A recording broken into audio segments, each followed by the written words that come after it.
શું હવે જોવા મળશે ગુજરાતમાં હવામાનનો મહાસંગ્રામ? ગરમીનો કહેર અને બફારાનો માર શું કરી દેશે ગુજરાતવાસીઓના હાલ બેહાલ? ગુજરાત માટે હવામાન વિભાગે શું આપી છે ચેતવણી? સૂર્યદેવ કેમ આટલા બધા લાલચોળ થયા? વેસ્ટર્ન ડિસ્ટર્બન્સ ગયું અને સાયક્લોનિક સર્ક્યુલેશન આવ્યું. જાણો તમારા શહેરની સ્થિતિ શું રહેશે. નમસ્કાર દર્શક મિત્રો, ગુજરાતમાં આપનું સ્વાગત છે.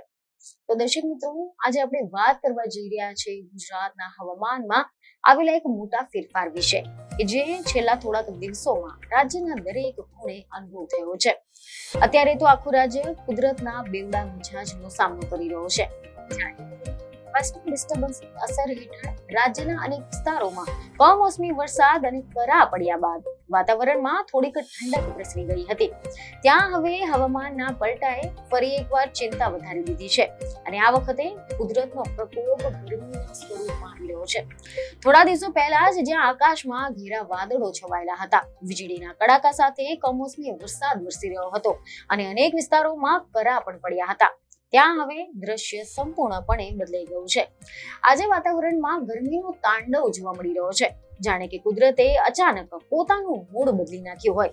ગુજરાતના તમામ વિસ્તારોમાં અત્યારે લઘુત્તમ અને મહત્તમ તાપમાનમાં જે રીતે તોતિંગ વધારો જોવા મળ્યો છે તેને જોતા તેવું લાગે છે જાણે કે વૈશાખ મહિનાની ગરમી અત્યારથી જ શરૂ થઈ ગઈ હોય, કારણ કે તાપમાનનો પારો હવે 40 ડિગ્રીને સ્પર્શીને તેને પણ વટાવી રહ્યો છે.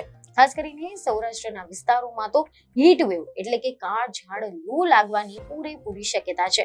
અને આવામાં એવા પણ અહેવાલ સામે આવી રહ્યા છે કે આવતા અઠવાડિયા દરમિયાન સૌરાષ્ટ્ર અને દક્ષિણ ગુજરાતના વિસ્તારોમાં હવામાનમાં જે મોટા પાયે પલટો આવવાની આગાહી કરવામાં આવી છે તે ખરેખર વિચારવા જેવી છે. કારણ કે છેલ્લા 2-3 દિવસથી જે ગરમીનો પારો જે રીતે ઉચકાયો છે તેણે તો સામાન્ય જનજીવનને બાનમાં લઈ લીધું છે. જેથી હવે સવાલ એ થઈ રહ્યો છે કે શું આ ગરમી થોડાક જ દિવસોની મહેમાન છે કે પછી હવે લાંબા સમય સુધી રહેવાની છે? શું ફરીથી કમોસમી વરસાદ પડશે કે પછી હવે માત્ર તાપમાન જ વધતું જશે? આ બધા જ પ્રશ્નોના જવાબ આજે આપણે વિગતવાર સમજવાના છે. તો દર્શક મિત્રો, ગુજરાતના હવામાનમાં આજે બદલાવ છે, આના પાછળ મુખ્ય કારણ છે વેસ્ટર્ન ડિસ્ટર્બન્સ એટલે કે પશ્ચિમ તરફથી આવતી એક હવામાન પ્રણાલી કે જે સામાન્ય રીતે ઉત્તર ભારતમાં વરસાદ અને હિમવર્ષા લાવે છે, પરંતુ ઘણી વખત તેની અસર ગુજરાત સુધી પણ પહોંચી જાય છે. અને થોડા દિવસો પહેલા જ આવી જ એક પ્રણાલી સક્રિય થઈ હતી. આના કારણે રાજ્યના અનેક વિસ્તારોમાં અચાનક વરસાદ થયો, કરા પડ્યા અને તાપમાનમાં ઘટાડો નોંધાયો હતો. ખેડૂતો માટે આ વરસાદ મિશ્ર પ્રભાવ લઈને આવ્યો હતો. ક્યાંક પાકને ફાયદો થયો તો ક્યાંક નુકસાન પણ ગયું હતું. પરંતુ હવે આ વેસ્ટર્ન ડિસ્ટર્બન્સ નબળું પડતા હવામાન ફરીથી સૂકું બની રહ્યું છે અને ગરમીનું પ્રમાણ ઝડપથી વધવા લાગ્યું છે. અને એમાં પણ ગઈકાલે તો જાણે કે આકાશમાંથી અગ્નિ વર્ષા થઈ રહી હોય તેમ રાજ્યના મોટા ભાગના શહેરોમાં તાપમાન 40 ડિગ્રીને પણ પાર પહોંચી ગયું હતું. જેમાં એવા રિપોર્ટ સામે આવી રહ્યા છે કે 42.4 ડિગ્રી સાથે રાજકોટ રાજ્યનું સૌથી ગરમ શહેર નોંધાયું હતું. અમદાવાદમાં પણ પારો 41 ડિગ્રીએ પહોંચતા લોકો ત્રાહીમામ પોકારી ઉઠ્યા હતા. અને હવે હવામાન વિભાગની આગાહી અનુસાર સૌરાષ્ટ્ર અને કચ્છમાં પણ આગામી 5 દિવસ દરમિયાન 40 ડિગ્રી કે તેનાથી પણ વધુ રહેવાની પ્રબળ શક્યતા છે. અને જેની પાછળનું મુખ્ય કારણ છે સાયક્લોનિક સર્ક્યુલેશન કે જે હજુ પણ સક્રિય છે, કે જે દક્ષિણ પૂર્વ પાકિસ્તાન અને તેને અડીને આવેલા રાજસ્થાન પર સમુદ્રની સપાટીથી 1.5 કિલોમીટરની ઊંચાઈએ સર્જાયેલું છે. અને આ સિસ્ટમના પ્રભાવ હેઠળ જ રાજ્યમાં અત્યારે સૂકું હવામાન અને આકરા તાપની સ્થિતિ યથાવત જોવા મળી રહી છે. કચ્છમાં આગામી 24 કલાક દરમિયાન છૂટાછવાયા વિસ્તારોમાં હીટ વેવ ચાલુ રહેવાની છે અને રાજ્યના મોટાભાગના વિસ્તારોમાં મહત્તમ તાપમાનમાં આગામી 7 દિવસ દરમિયાન કોઈ મોટો ફેરફાર થવાની શક્યતા દેખાતી નથી. પરંતુ 19 એપ્રિલ સુધીમાં દક્ષિણ ગુજરાત અને સૌરાષ્ટ્ર કચ્છના દરિયાકાંઠાના વિસ્તારોમાં ગરમ અને ભેજવાળા પવનો ફૂંકાશે અને આના કારણે હવામાં ભેજનું પ્રમાણ પણ વધી રહેશે, જેના કારણે લોકોએ અસહ્ય બફારા અને શારીરિક અસ્વસ્થતાનો સામનો કરવો પડશે. હવે જો આપણે છેલ્લા 24 કલાકના આંકડા જોઈએ તો મીડિયા રિપોર્ટ અનુસાર અમરેલીમાં પારો 41.7 ડિગ્રી, સુરેન્દ્રનગરમાં 41.5 ડિગ્રી અને વડોદરામાં 41.4 ડિગ્રી તાપમાન નોંધાયું છે. જ્યારે પાટનગર, ગાંધીનગર અને અમદાવાદમાં પણ ગરમીની ઝપેટમાં આવ્યું હતું. ખાસ કરીને અમદાવાદમાં તો સામાન્ય તાપમાન કરતા 1.6 ડિગ્રી વધુ તાપમાન અત્યારે અનુભવ થઈ રહ્યો છે.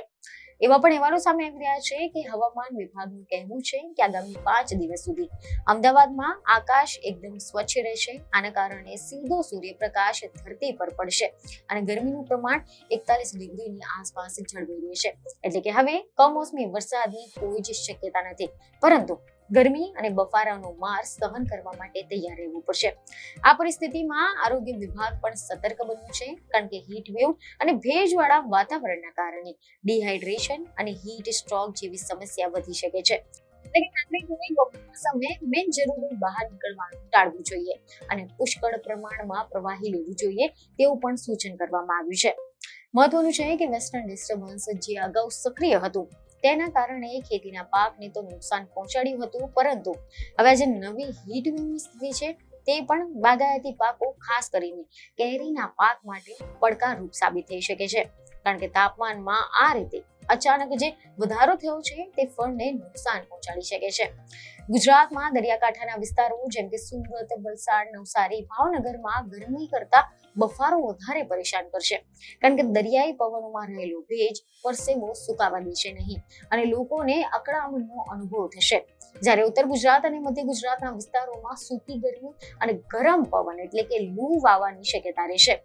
આવનારા દિવસોમાં પણ જો તાપમાન હજુ પણ વધે તો પછી આ આંકડો 44 થી 45 ડિગ્રી સુધી પણ જઈ શકે તેવી આશંકા સેવી રહી છે, કારણ કે અત્યારે કોઈ એવી મજબૂત સિસ્ટમ દેખાતી નથી કે જે તાપમાનમાં ઘટાડો લાવી શકે.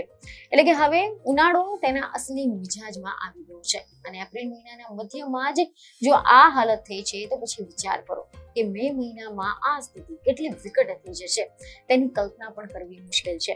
એવો રિપોર્ટ છે કે હવામાન વિભાગના આંકડા મુજબ રાજકોટ અને સુરેન્દ્રનગર જેવા શહેરો જે સૂકા વિસ્તારોમાં આવે છે ત્યાં ગરમીની તીવ્રતા સૌથી વધુ જોવા મળી રહી છે. એટલે કે ત્યાં ઓરેન્જ એલર્ટ જેવી સ્થિતિનું નિર્માણ થઈ શકે છે. જ્યારે અમદાવાદમાં હીટ એક્શન પ્લાન પણ અમલમાં મૂકવાની તૈયારીઓ શરૂ કરી દેવામાં આવી છે. આ વખતે ચોમાસું વહેલો આવવાની અટકળોની વચ્ચે આ જે રીતે ઉનાળાની આ શરૂઆત થઈ છે જે ઘણી આકરી સાબિત થઈ રહી છે. એટલે કે ખેડૂતોથી માંડીને સામાન્ય માણસ સુધી દરેક વ્યક્તિ અત્યારે આકાશ તરફ મીટ માંડી બેઠો છે. ક્યારેક આ ગરમીમાંથી રાહત મળે, પરંતુ હાલ પૂરતું તો હવામાન વિભાગની આગાહી સ્પષ્ટ કહે છે કે આગામી 1 અઠવાડિયું ગરમી અને બફારામાંથી મુક્તિ મળવાની કોઈ સંભાવના નથી. જો કોઈ નવું વેસ્ટર્ન ડિસ્ટર્બન્સ સર્જાય તો જ કદાચ તાપમાનમાં 2 થી 3 ડિગ્રીનો ઘટાડો થઈ શકે છે, પરંતુ હાલમાં તો પાકિસ્તાન તરફથી આવતા ગરમ પવનોએ ગુજરાતને પોતાની લપેટમાં લીધું છે અને તેની અસર છેક દક્ષિણ ગુજરાત સુધી પણ જોવા મળી રહી છે. આમ હવે ગુજરાતમાં કમોસમી વરસાદ ભૂતકાળ બની ગયો છે અને કાળઝાળ ગરમી જે ઉનાળો છે તે વર્તમાન બનીને આપણી સામે ઉભો છે, જેમાં સાવચેતી અને સાવધાની જ એકમાત્ર ઉપાય છે. વડોદરા અને ગાંધીનગરમાં પણ તાપમાન સતત વધી રહ્યું હોવાથી એસી અને કુલરનો વપરાશ પણ વધી ગયો છે, જે વીજળીની માંગમાં પણ તોતિંગ વધારો સૂચવે છે. અને આ બધી જ બાબતો હવામાનના બદલાતા ચક્ર તરફ ઇશારો કરે છે. ગરમીની આ આગાહી વચ્ચે વહીવટી તંત્ર દ્વારા પીવાના પાણીની વ્યવસ્થા અને જાહેર સ્થળો પર છાંયડાની વ્યવસ્થા કરવા માટે પણ સૂચનાઓ આપવામાં આવી છે, જેથી કરીને હીટ વેવના શિકાર બનતા લોકોને આપણે બચાવી શકાય. અને આ રીતે ગુજરાત અત્યારે આકરી ગરમીના મહાસંગ્રામ માટે સજ્જ થઈ રહ્યું છે. સવારે 10 વાગ્યાથી જે આકરા તડકાની શરૂઆત થઈ જાય છે અને સાંજે 6 વાગ્યા સુધી ગરમ પવન ફૂંકાવતા હોવાથી રસ્તાઓ પણ સુમસામ જોવા મળે છે, જે સાબિત કરે છે કે સૂર્યદેવ અત્યારે પોતાના આક્રમક મોડમાં છે. અને હવામાન વિભાગની લેટેસ્ટ અપડેટ મુજબ આ આક્રમકતા હજુ પણ થોડા દિવસો સુધી યથાવત રહેશે. એટલે ગુજરાતવાસીઓએ ગરમીના આ પ્રકોપની વચ્ચે પોતાનું ધ્યાન રાખવું અત્યંત જરૂરી બન્યું છે. તાપમાનના ઉછાળાના કારણે જમીનમાં રહેલા ભેજનું પણ ઝડપથી બાષ્પીભવન થઈ રહ્યું છે, જે ખેતી અને જળ સ્ત્રોતો માટે પણ એક ચિંતાનો વિષય બની શકે છે. અને આની સાથે જ ગુજરાતમાં હવામાનની આ રમત હવે એક નવો વળાંક લઈ રહી છે કે જેમાં વરસાદની વિદાય અને ગરમીની એન્ટ્રી એ જ અત્યારથી સૌથી મોટી વાસ્તવિકતા બની ગઈ છે. સૌરાષ્ટ્રના દરિયાકાંઠે ભેજવાળા પવનો અને કચ્છના રણના વિસ્તારમાં લૂ એ બંનેને મળીને આખા રાજ્યના વાતાવરણને અસ્થિર બનાવી નાખ્યું છે. એટલે જ આગામી 7 દિવસ ગુજરાત માટે ગરમીની કસોટી સમાન સાબિત થવાના છે, જેની સત્તાવાર પુષ્ટિ હવામાન વિભાગે ફરી કરી દીધી છે. દરેક નાગરિકે આ આગાહીને ગંભીરતાથી લઈને ગરમીની સામે રક્ષણ મેળવવાના તમામ ઉપાયો કરવા જોઈએ, કારણ કે આ વખતે ઉનાળો માત્ર આકરો જ નહીં પરંતુ બફારાના કારણે અસહ્ય પણ રહેવાનો છે. આ સોશિયલ મીડિયા માહિતી તમને મહત્વની લાગી હશે, જેથી અમારા વિડીયોને લાઈક અને શેર જરૂરથી કરજો. બીજી એક ખબર સાથે ફરી મળીશું. ધન્યવાદ.